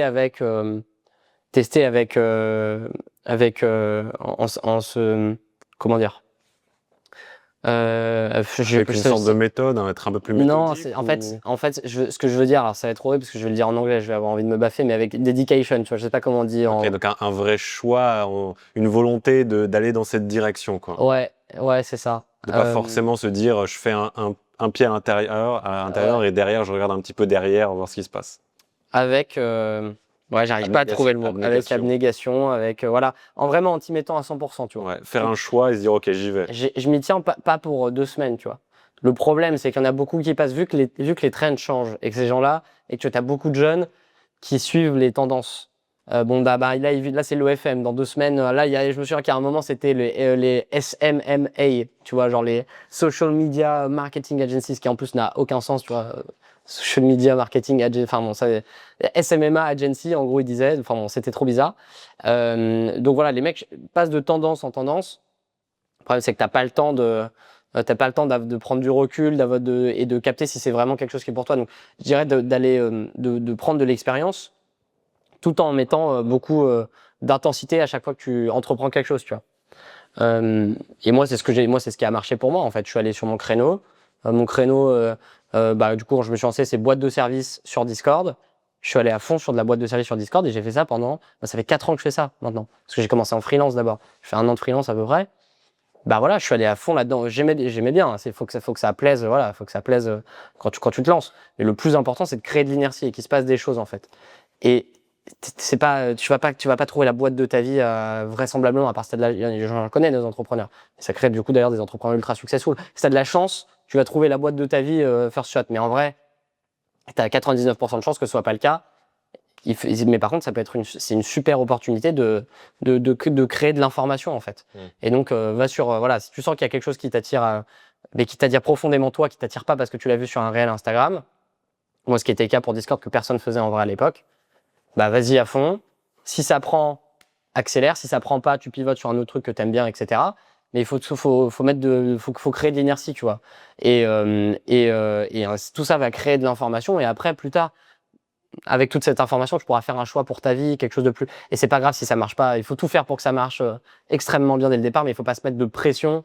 De toute façon, les mecs qui veulent, et moi c'était mon cas quand j'étais plus jeune, quand tu veux réussir à 20 ans, tu veux pas réussir pour toi. Tu vois, si t'as envie d'avoir des grosses voitures, plein d'argent à tes 25 ans, moi c'était un peu quand j'ai commencé, je disais, moi je veux avoir tant à 25 ans, etc. machin.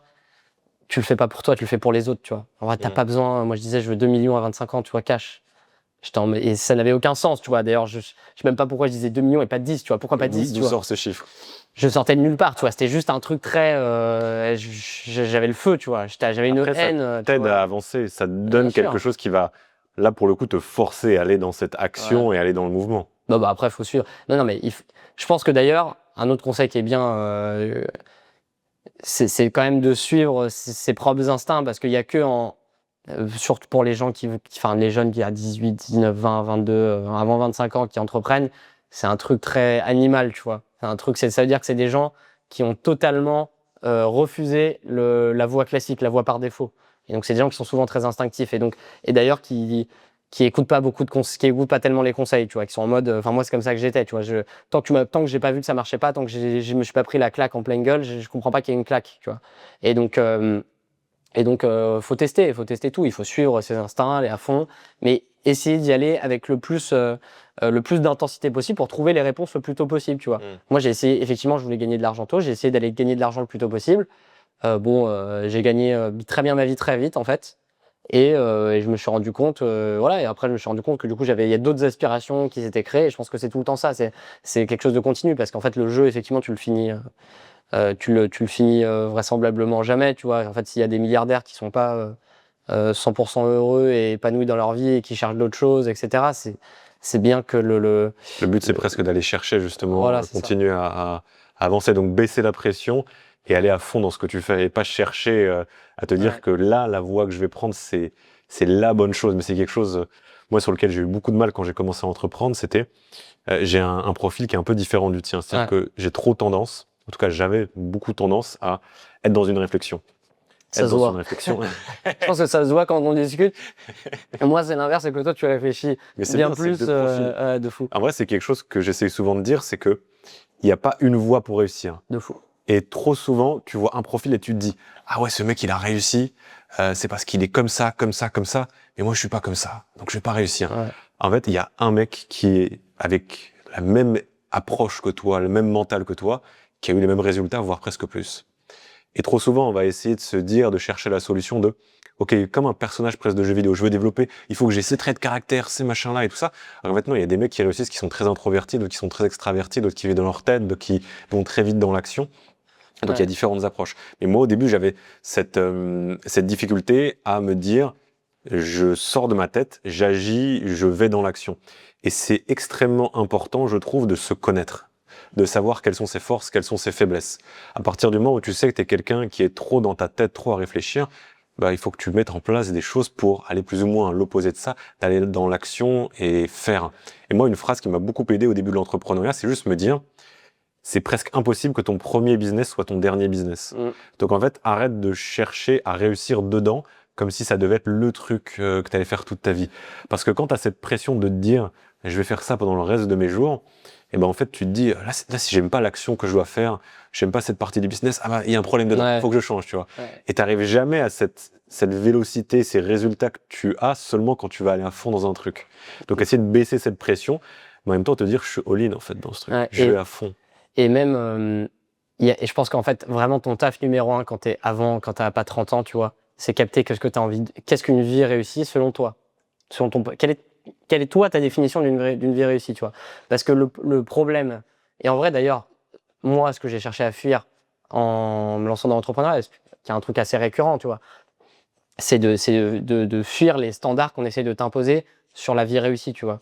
Une vie réussie, en vrai, dans mon lycée, tu vois, le mec qui réussit, bah, c'est le mec qui bosse en finance ou le mec qui a qui est cadre dans une grande boîte, etc. Machin, c'est les modèles qu'on te propose. D'ailleurs, on ne proposait pas notre modèle entrepreneurial, tu vois, là-bas. Et donc, en fait, voilà, ton taf avant tes 30 ans, c'est savoir qu'est-ce que tu as envie de foutre de ta vie, tu vois. C'est quand même le truc numéro 1. Et bah, pour savoir, il faut que tu testes, effectivement. Ça peut pas être parfait parce que tu sais pas encore, t'as pas encore le niveau d'information nécessaire pour pouvoir conceptuellement se dire, OK, selon moi, en essayant de mettre de côté tu te fais toujours influencer par ton monde extérieur, mais en essayant d'avoir le moins d'influence qui rentre en compte, qu'est-ce qu'une vie réussie selon moi? Et d'ailleurs, il y a plein de vies extrêmement éclatantes. Je parlais tout à l'heure des célébrités qui se suicident à 25 ans, tu vois, et qui sont extrêmement éclatantes financièrement, d'un point de vue statut social, etc. Tu pourrais pas avoir mieux. Bah, en fait, c'est des vies bien plus misérables que d'autres vies qui sont bien plus qui sont capitalistiquement bien moins réussis, d'un point de vue statut social bien moins réussi, etc., mais qui sont bien plus en accord avec la définition d'une vie réussie de la personne qui porte cette existence-là, tu vois. Et en vrai, c'est ça le plus important. Ouais.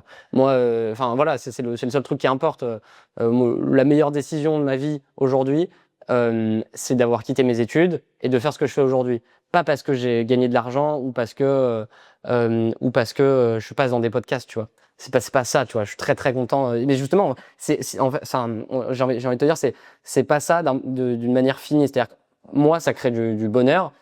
Ce qui crée vraiment du bonheur, et j'ai jamais été aussi heureux en fait que depuis mes 18 ans, c'est que je suis plus dans un cadre qui m'amenait vers une vie où je sentais bien que c'était pas la mienne, quoi. C'était pas le choix, c'était pas le chemin qui allait conduire vers une vie réussie selon moi.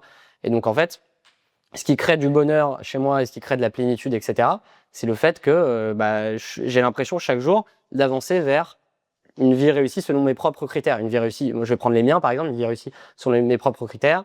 Je veux pas qu'il y ait des gens qui me disent quoi faire. C'est un truc, j'ai toujours eu un problème avec l'autorité. Et encore une fois, c'est pas une maxime pour tout le monde. Il y a des gens qui sont totalement différents. C'est totalement normal.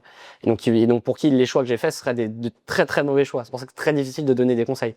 Mais donc moi, j'ai compris aujourd'hui, depuis 4 ans, et j'ai encore plein de trucs à apprendre sur moi-même. J'ai compris que j'ai pas envie d'avoir quelqu'un qui me dit quoi faire. J'ai envie, donc ça c'est important pour moi. Le fait de m'amuser, c'est quelque chose de très important pour moi. Le fait de vivre de la compétition, c'est quelque chose de très important pour moi. Le fait d'être proche de ma famille, c'est quelque chose de très important pour moi. Voilà. Et donc en fait, ça, en fait, tu peux en faire ensuite des maximes pour essayer de tirer vers une vie réussie selon tes propres critères. Et donc, chaque jour, voilà, il faut essayer si c'est de la famille quelque chose d'important, il faut essayer d'être un peu plus proche de sa famille. Si l'amusement, moi, c'est quelque chose de très important pour moi, il faut que chaque jour, si un jour je trouve une journée réussie, c'est une journée où je m'amuse, où je suis proche de ma famille, où personne m'a donné d'ordre et où je sais pas, et où j'ai été et où j'ai fait quelque chose, tu vois, qui m'a challengé intellectuellement, tu vois. Là, voilà, généralement, en fait, une journée comme ça dans ma vie, c'est une journée où je m'endors, je suis très très content. S'il y a plusieurs, voire tous ces points qui sont pas cochés en fait dans une de mes journées, c'est le moment où je vais sentir un truc un peu chelou. Que souvent, et d'ailleurs, c'est ce qui pousse pas mal de jeunes à quitter leurs études, ils ressentent quand ils sont en études, parce qu'ils sentent que voilà, c'est pas un endroit qui coche les cases de leur propre bonheur. Mais donc il faut réussir à le conscientiser. Et pour le conscientiser, la seule manière, c'est de tester des trucs, voir qu'est-ce que t'aimes, qu'est-ce que t'aimes pas. Et donc c'est l'action qui va créer donc cette information-là. Et voilà, pas tomber. Je pense que le drame d'un mec de 20 ans, ou d'une femme de 20 ans, ou de n'importe qui, en fait, c'est de rentrer dans je sais plus quel philosophe appelle ça le théâtre humain, tu vois. Je sais plus qui dit ça. Balzac ou un truc comme ça, je crois. J'ai plus le nom. Ou Kant, je sais plus. Appelle ça le théâtre humain, tu vois. C'est-à-dire qu'en fait, on est tous, le piège, en fait, c'est d'oublier que tout ça n'est qu'un jeu, tu vois, et de prendre le rôle que te donne la société bien trop à cœur, tu vois. Et Plutôt que de ne vivre, il appelle ça le théâtre humain, parce que tu ne vis du coup que par l'admiration, et tu ne cherches du coup que l'admiration de ton public, et pas en fait la plénitude dans ton propre rôle, tu vois. Donc voilà, faut pas vraiment être dans un théâtre humain, et du coup à 20 ans en fait, c'est très difficile dès le premier coup de trouver exactement ta voie. Ouais, donc vaut plus essayer de trouver les armes en fait et les outils pour t'aider à par la suite en fait trouver ta voie et la suivre pour ce qui va être en fait 70-80% de ta vie, hein, parce qu'en fait à 20 ans t'as l'impression, bon, je pense quand même qu'il j'ai pas envie de donner le message que t'as le temps. Je pense que vraiment on n'a pas le temps à 20 ans, il faut être il faut se sentir très très pressé. C'est la clé des personnes qui réussissent le mieux leur vie selon eux, quoi. Mais bon, à 20 ans, il faut se dépêcher pour essayer de trouver, d'avoir le plus d'informations pour sur entre 30 et par exemple entre 30 et 70, 80, 90 ans, tu vois, voire plus peut-être pour notre génération vivra plus tard. En fait, vivre une vie qui soit pleinement en accord avec notre propre définition d'une vie réussie, quoi. Juste avant, tu me disais cette phrase que j'aime beaucoup qui est la récompense de l'objectif, en tout cas ce que l'objectif te donne, c'est le plaisir du chemin. Est-ce que tu peux un petit peu expliquer ce que tu veux dire par là? Ouais. Déjà, ce qui fait que cette phrase est extrême, enfin que moi j'ai apporté énormément de valeur, c'est que je l'ai entendue de la bouche d'un multimilliardaire américain de 75-80 ans. Donc il a à peu près toutes les cases que coche selon moi une personne en qui tu peux avoir confiance pour donner un conseil, quoi, ou une maxime de vie. Qui a vécu des choses. Le mec a 80 balais, donc ça fait 80 ans qu'il est ici, donc il a vu pas mal d'informations. Et en plus, il a eu une réussite financière qui fait que il a forcément des choses à t'apprendre sur celle-ci, quoi.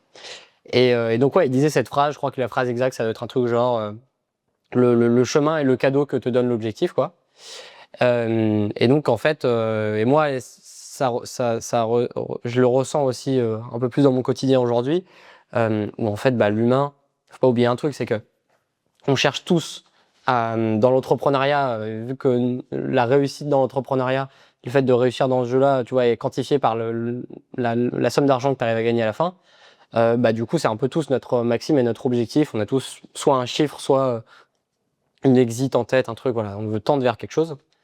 Et en réalité, ce que cette phrase explique, c'est qu'on a tous, en fait, ce qui nous rend vraiment heureux chaque jour et ce qui crée vraiment du bonheur, c'est le fait de se rendre utile, c'est le fait de chaque jour mettre en place des actions qui te font avancer vers ton objectif et ressentir, comme l'humain, comme depuis toujours, on ressent du bonheur en fait à voir de la croissance vers son objectif, quoi. Et donc le jour où en fait tu atteins cet objectif-là, tu peux plus avoir de croissance et tu vas te sentir presque inutile en fait.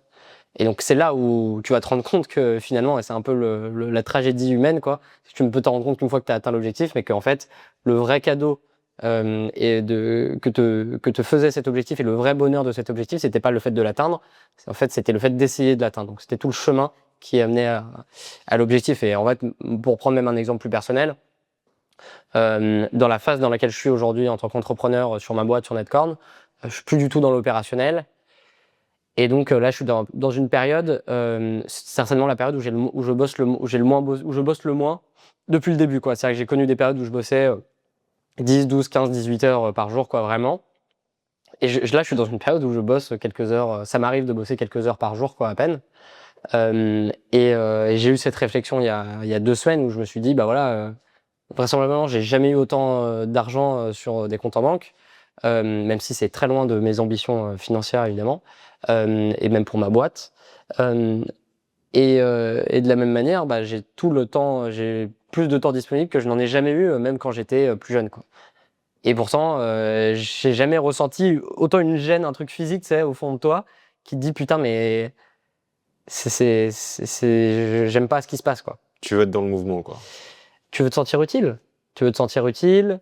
Tu veux. C'est pas seulement voir de la croissance, mais c'est en faire partie, tu vois. Si t'as un truc, tu vois, si c'est juste au fait un jeu tycoon, tu vois, où tu mets en place des trucs et le truc grossit tout seul, évidemment t'arrêtes d'y jouer, tu vois. Effectivement, la vie est pas comme un jeu vidéo, mais tu peux. Des similitudes. Il y a des similitudes, ouais. Un jeu vidéo, si je t'amène directement à la fin et que t'as pas eu tout le chemin, tu vois, au milieu, que t'as pas dû galérer, que t'as pas rencontré tous les personnages, etc., machin, bah, c'est un jeu de merde, tu vois. En fait, un bon jeu, c'est un jeu où l'histoire est assez prenante, l'objectif est assez stylé pour que t'aies envie de te taper toutes les quêtes secondaires de trucs. Mais en fait, quand tu repenses à ton jeu une fois que tu l'as fini, qu'est-ce qui a fait que tu vas mettre une bonne note et que t'auras envie de jouer au prochain opus, c'est toutes ces putains de quêtes secondaires à 2 balles, ces petits trucs, la qualité du chemin, la qualité des personnages, de l'histoire, etc. Alors, en vrai, le combat face au boss final à la fin, t'en as rien à branler, tu vois. En fait, c'est pas ça l'important, tu vois. De la même manière, ça peut marcher pour des jeux à quête comme ça, comme des jeux. Tu vois, moi, j'étais trop heureux pendant la période Fortnite, pas parce que je voulais faire. Tu vois, j'étais en mode, je veux faire des. Je veux faire. Tu vois, le but de Fortnite, c'est faire un top 1, tu vois. Mais en vrai, ce qui fait que tout le monde adorait cette époque-là, c'est pas parce qu'on faisait des top 1, c'est parce que il y avait tout le monde qui jouait au même jeu au même moment. On se connectait tous et je sais pas, il y avait le confinement et tout. Il y avait un truc très social et on s'amusait et tout. Et presque, voilà. Moi je dirais comme comment est-ce que le jeu te fait qu'est-ce que tu ressens en jouant au jeu. Ouais, c'est ça. Et le parallèle, il peut être intéressant du coup avec un parcours personnel entrepreneurial, c'est comment tu te sens aujourd'hui dans ta quête de tes objectifs. Si tu détestes ce que tu fais en te disant que quand tu auras enfin atteint l'objectif, là c'est bon, la vie est belle, c'est peut-être un petit peu bizarre. Et l'analogie qu'on pourrait faire, c'est est-ce que tu jouerais à fond à un jeu que tu détestes en te disant c'est bon, quand j'aurai battu le boss de fin, là je vais me dire super, ce jeu en fait il était génial. Personne ne se dit ça. Donc en fait il y a peut-être un problème. Évidemment ça veut pas dire que pas de moments qui sont difficiles ou de galères, ça fait partie de l'entrepreneuriat, mais se dire constamment là je serre les dents, je déteste ce que je fais, je déteste les actions que je dois mettre en place au quotidien, peut-être que c'est pas la meilleure approche. Et même là-dedans, souvent ceux qui sont les meilleurs dans ce qu'ils font dans l'entrepreneuriat, c'est des gens qui font des trucs dans lesquels ils peuvent se perdre, tu vois. Des trucs qu'ils aiment bien, en tout cas, ils sont passionnés par ça. Pas le truc qui est le plus optimal. Si c'est le plus optimal mais que t'aimes pas ça, tu vas pas le tenir sur le long terme. Tu vas arrêter au bout d'un moment parce que foncièrement, tu sens que c'est pas fait pour toi.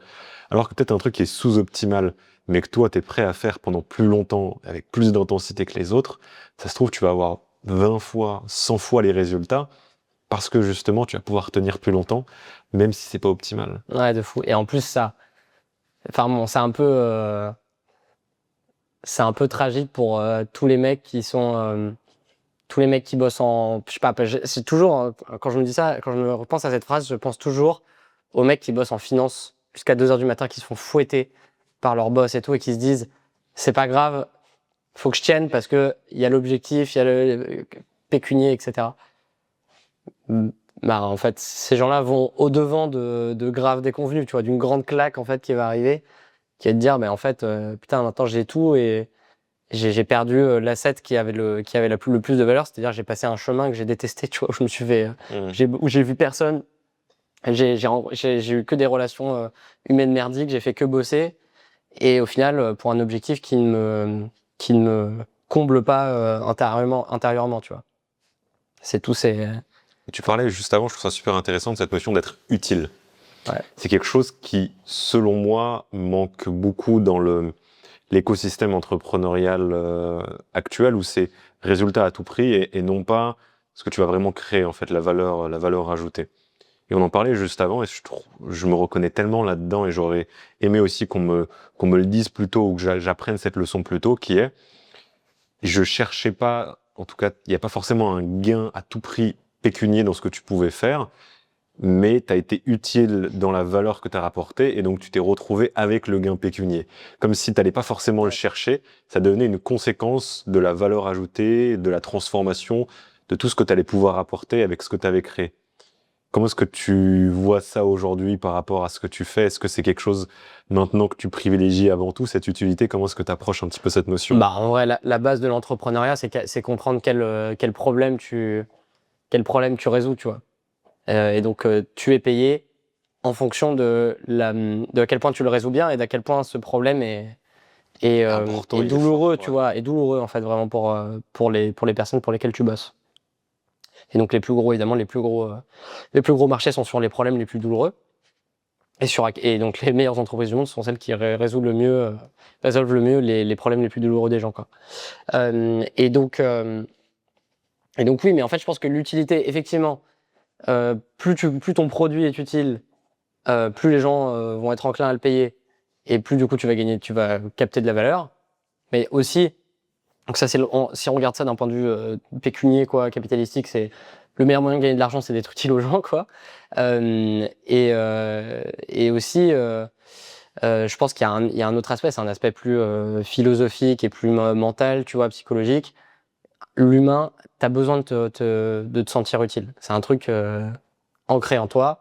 Tu as besoin de te rendre utile. Quand tu te sais utile, ça crée du bonheur, ça crée de la joie. Quand tu te sens inutile, ça crée du malheur, en fait. Et donc, c'est pour ça que passer ses journées à rien foutre, vraisemblablement, c'est pas ce qui va rendre le plus heureux. Enfin, en tout cas, c'est peut-être pas le cas pour tout le monde. Moi, je sais que c'est un truc qui est très vrai pour moi. J'ai besoin de me sentir utile, tu vois, pour une cause, tu vois. L'effet de croissance est très important pour moi. Mais si c'est de la croissance dans laquelle je suis inutile, d'un coup, il manque quelque chose, tu vois. C'est plus marrant. J'ai plus envie de jouer, tu vois. C'est horrible. Et typiquement, bah voilà, moi dans ma vie d'aujourd'hui, c'est juste voir les chiffres monter sans sentir que je travaille pour et que je suis utile et que j'ai un impact dessus. Ça me convient pas du tout, tu vois. Donc chercher l'utilité à la fois pour le bonheur, mais également pour la valeur que tu vas pouvoir récupérer derrière. En fait, c'est encore une fois, tu te concentres sur quelque chose qui est lié au chemin et tu te retrouves avec l'objectif peut-être aussi. Ah ouais, c'est aussi vrai. derrière. Bah, de toute façon, en vrai, les mecs les plus brillants, c'est pas des mecs qui écoutaient, qui lisaient des livres sur le développement personnel ou qui regardaient des réels ou je sais pas quoi, tu vois.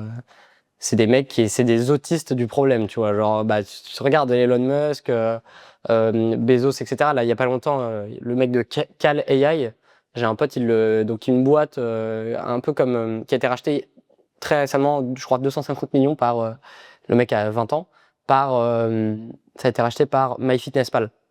Donc Ouais, c'est un truc où l'application où tu tu prends en prends photo, et voilà. calories. Le mec qui a fait ça, c'est un autiste du problème, tu vois. Juste le mec s'est dit ah putain, je peux réussir enfin, en fait, l'IA va me permettre de faire ça, ça va être moins chiant. Il a construit le produit. Là, il vient de prendre 250 bars.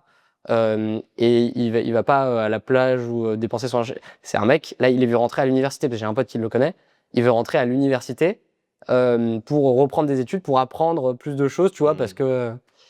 Et donc voilà, effectivement, paradoxalement, les mecs qui réussissent dans la plus grande des mesures sont souvent des gars qui sont très focus sur le problème et comment ils peuvent se rendre utiles, en fait.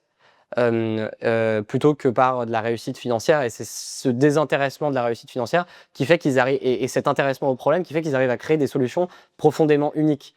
Parce que vraisemblablement, en fait, si ce mec-là voulait juste capter beaucoup d'oseille, bah en fait, il aurait, tu vois, si t'es pas à fond sur le problème, il aurait répliqué ce que d'autres personnes font, tu vois. Et d'ailleurs, c'est ce que je reproche beaucoup à tous ces mecs enfin, tu vois, à enfin, c'est je trouve le risque de la génération qui arrive et qui ont sous le nez, en fait, sur les réseaux sociaux, des mecs qui leur proposent des préfabriqués, des préfabriqués d'expériences entrepreneuriales, tu vois. Lance-toi dans l'OFM, fais ça, ça, ça, ou lance-toi dans l'e-commerce, fais ça, ça, ça, ou lance-toi dans une agence, fais ça, ça, ça, et puis ça va marcher, et puis tu auras le résultat, etc. Et du coup, tu te retrouves à faire une boîte qui est hautement impersonnelle, avoir un chemin hautement impersonnel, et donc en fait, tu joues un rôle, c'est le théâtre humain, mais version entrepreneuriale, quoi. Et pas de valeur créée parce que Et tu t'apportes crées pas de valeur, rien t'apportes rien d'unique. de nouveau. Donc tu vas peut-être, et en plus je suis intimement convaincu que tu vas gagner bien moins d'argent que le gars qui lui est problem first et qui en fait se pose même pas en fait la question de faire quelque chose de profondément unique ou pas. Il veut juste résoudre le problème du mieux qu'il peut et donc il finit par créer quelque chose qui est et ça crée les plus grandes boîtes, hein, quelque chose qui est profondément innovant et profondément ancré sur un problème, tu vois, sur une meilleure manière de résoudre un problème, en fait. D'une manière un petit peu différente, mais qui toujours sur le problème, parce que ça, pour le coup, c'est la grosse erreur de beaucoup d'entrepreneurs, c'est d'aller sur un problème dont tout le monde se branle, tu vois. Non, c'est sur un problème hautement important, mais d'une manière un petit peu différente, parce que justement, ils sont exemptés, ils sont, on va dire, ils sont imperméables à toutes les façons de résoudre enfin, tous les préfabriqués, en fait, entrepreneuriaux qui sont donnés sur les réseaux sociaux par pas mal de... Et dans lequel cette personne est bien positionnée et peut résoudre ce problème, en tout cas qu'elle ait envie d'avancer dans cette direction pour qu'elle puisse continuer à rajouter cette valeur créée en résolvant ce problème. Ouais, de fou. On arrive à la fin du podcast, j'ai toujours quelques petites questions rapides à te poser. Ouais. La première, c'est quoi le pire pitch de serveur Discord qu'on t'ait fait? J'en ai plusieurs, donc je vais t'en donner plusieurs. Le premier auquel je pense, c'est un... je peux même pas te dire, en fait, mais c'est un organisme occulte, tu vois, une espèce de religion... pas une religion, un peu comme un peu comme les francs-maçons, mais plus occulte que ça, tu vois. Okay. Et où le gars pouvait pas me dire exactement ce que c'était, une espèce de projet un peu franc-maçon, mais pas franc-maçon, c'est quand même un peu moins occulte qu'à une certaine époque, tu vois. Là, c'est vraiment un truc, une secte, quoi, tu vois. Une secte qui veut son propre serveur Discord et tout, qui me pose des questions totalement folles sur. Le mec m'a même pas dit quelle était la secte. J'ai capté après à peu près ce que c'était. Mais une secte vraiment sombre où le mec me posait plein de questions ultra précises sur la confidentialité sur Discord et tout pour savoir s'il pouvait faire des rites sur Discord et tout, enfin bon, exceptionnel, mais qu'on n'a pas fait au final. Ensuite, j'ai des mecs qui ont fait comment on appelle ça, un MLM, je crois. Ouais. C'est un Ponzi en fait, hein, ouais. voilà. Et qui est passé ensuite et donc on a refusé à l'époque, on n'a pas fait, enfin ça s'est pas fait, et où vraiment en fait le serveur Discord était là pour amplifier le Ponzi, ce qui aurait extrêmement bien marché d'ailleurs. Et en fait 2 mois après ils sont passés dans une vidéo de Micode que j'invite tout le monde à regarder parce qu'elle est trop bien, où il infiltre un système de Ponzi, et il me semble que c'est cette boîte ou une boîte que voilà. Donc des Ponzi on en a eu pas mal. Et bon, je crois que c'est des. Ouais, après, on est aussi sur de l'OFM. On avait des gars qui sont venus nous voir pour mettre en place un système de gamification sur Discord pour récompenser les mecs qui créaient globalement les meufs les plus attirantes et qui vendaient le plus d'images porno, quoi, en gros. Génial. Le bel entrepreneuriat. Ouais, en gros, bon, qui était moins mon délire. Mais ouais, c'est à peu près les 3 auxquels je pense, comme ça. Ils sont très éloignés, évidemment, de ce que tu disais au début, Louis Vuitton, PGXA, c'est difficile de voir ces trucs-là cohabiter avec. Autre question, études supérieures, ESSEC, tu regrettes ou pas?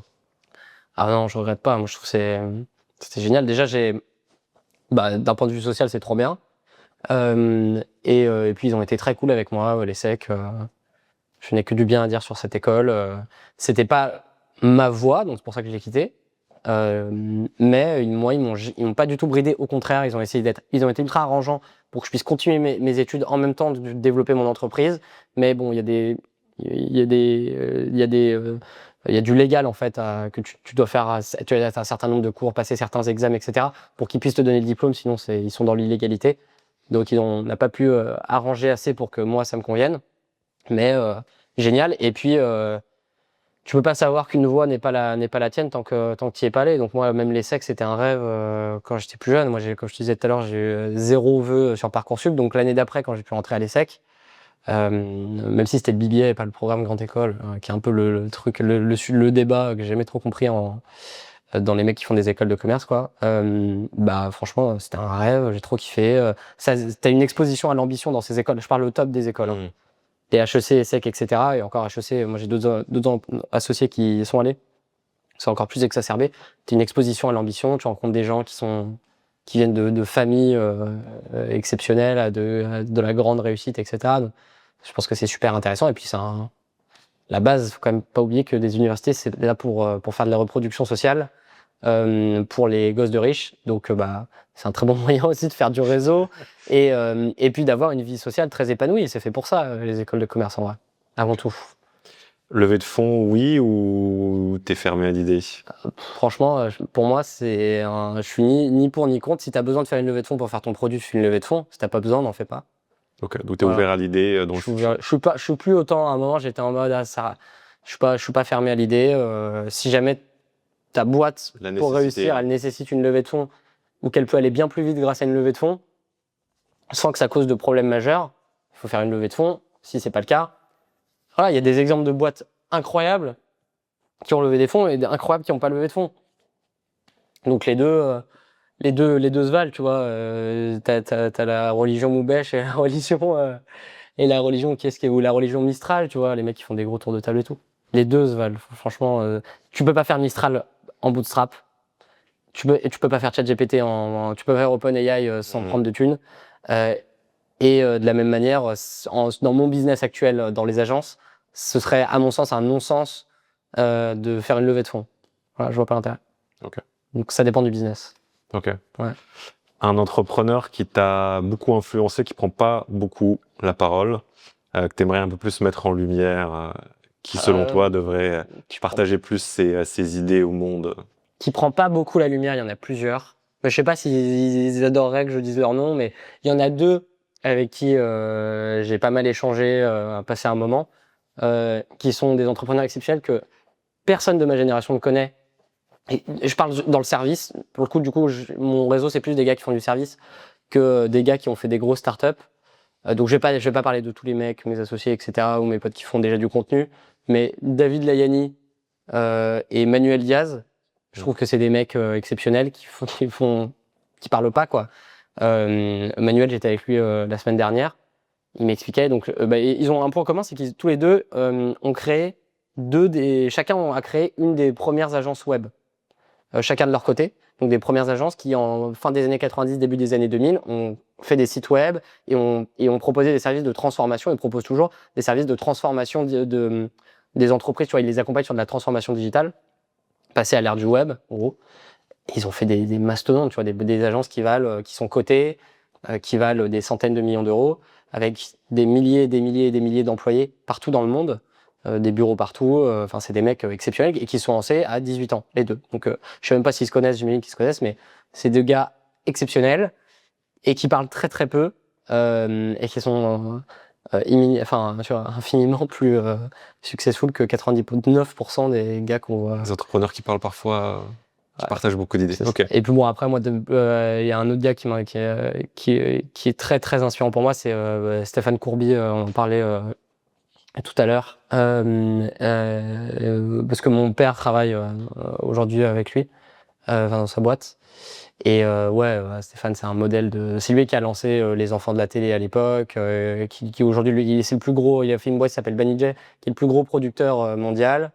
Maintenant, il a aussi une boîte qui s'appelle, c'est lui qui a fait exploser BetClick, qui a racheté BetClick à l'époque, il a fait exploser en France, en Europe. Et qui a fait les RL, qui est certainement la marque d'hôtel de luxe, d'ultra luxe, tu vois, même au-delà de Palace, qui cartonne le plus. Donc c'est un mec qui, globalement, à chaque fois qu'il fait un truc, ça fonctionne et qui partait.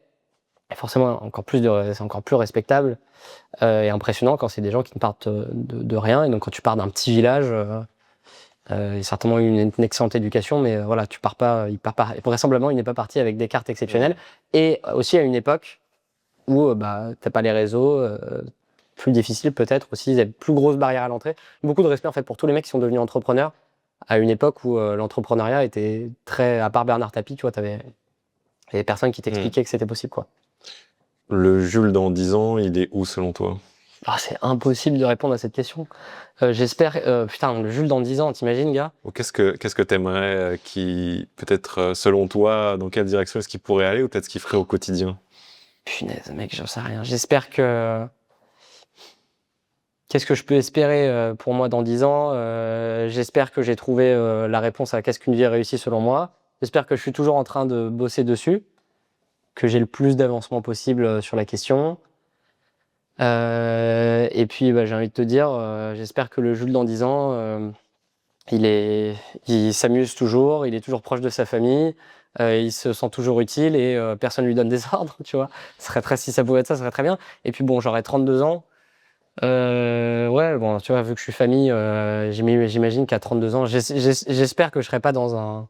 Après, je peux avoir le temps, tu vois, on sait jamais, mais peut-être que je commencerai pouvoir essayer de construire ma famille au sens de ma femme, mes enfants, etc. Je sais pas.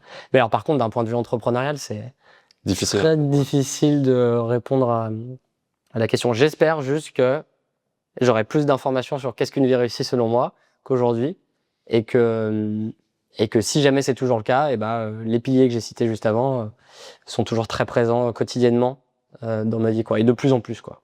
Ok. T'es pas trop présent sur les réseaux, mais si les gens veulent aller suivre ce que tu vas continuer à construire, est-ce Ouais. qu'il y a un endroit, ou alors, s'il n'y a pas d'endroit, il n'y a pas forcément d'endroit où Bon, les il y a gens peuvent aller mon te suivre? le truc où j'ai le plus parlé dans ma vie, le seul truc où j'ai parlé, c'est LinkedIn. Donc il y a mon LinkedIn, Jules Palatin, mais bon, je suis pas non plus ultra actif. Quand ça l'est, c'est plutôt pour des sujets pour pousser Netcorn. Mais parfois, Si à un moment je le suis, j'espère que ça se verra sans que j'ai besoin de Ok. le pousser. Normalement, si j'y vais à un moment, c'est que j'y vais à fond. Pour l'instant, j'ai pas trouvé trop l'envie ni le pourquoi. Tu vas Mais continuer à construire tes trucs ouais. et en parler quand ce sera le bon moment. si construire quelque chose que j'ai envie de construire nécessite de passer par les réseaux, je le ferai et je le ferai à fond. Donc vraisemblablement, les gens, tu vois, vu que j'ai confiance en moi, les gens le verront sans que j'ai trop besoin de le pousser. Enfin, ils le découvriront quand ils devront le découvrir, tu vois. Ok. Bon, on Mais mettra c'est pas dit pour l'instant. Ok, on mettra ça quand même dans la description.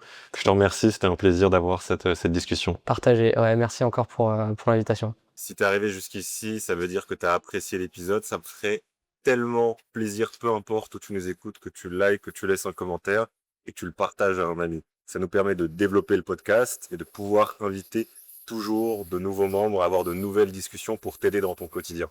Je te remercie et je compte sur toi.